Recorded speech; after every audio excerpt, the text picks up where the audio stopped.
everyone. Welcome all to this Hockey Night in North America.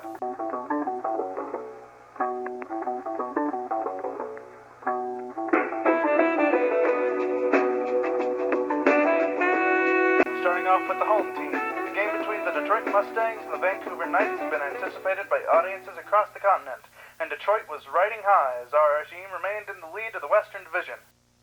Nobody could have known what was to happen next.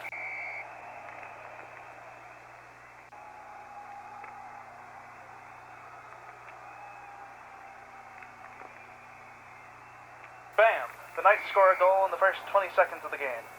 Detroit tries to get him back, but a second goal from Vancouver before the minute is up puts that notion to rest, despite later rallies by the Mustangs.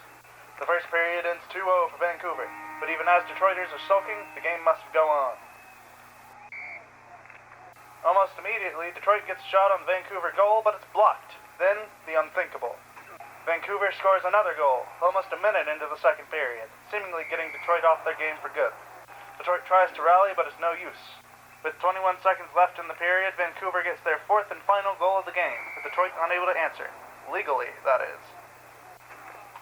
With 0.3 of a second left in the game, Detroit player Jerome Francis fights with Vancouver player Kenneth Baker, knocking Baker out and warranting a penalty for the Mustangs in the final moments.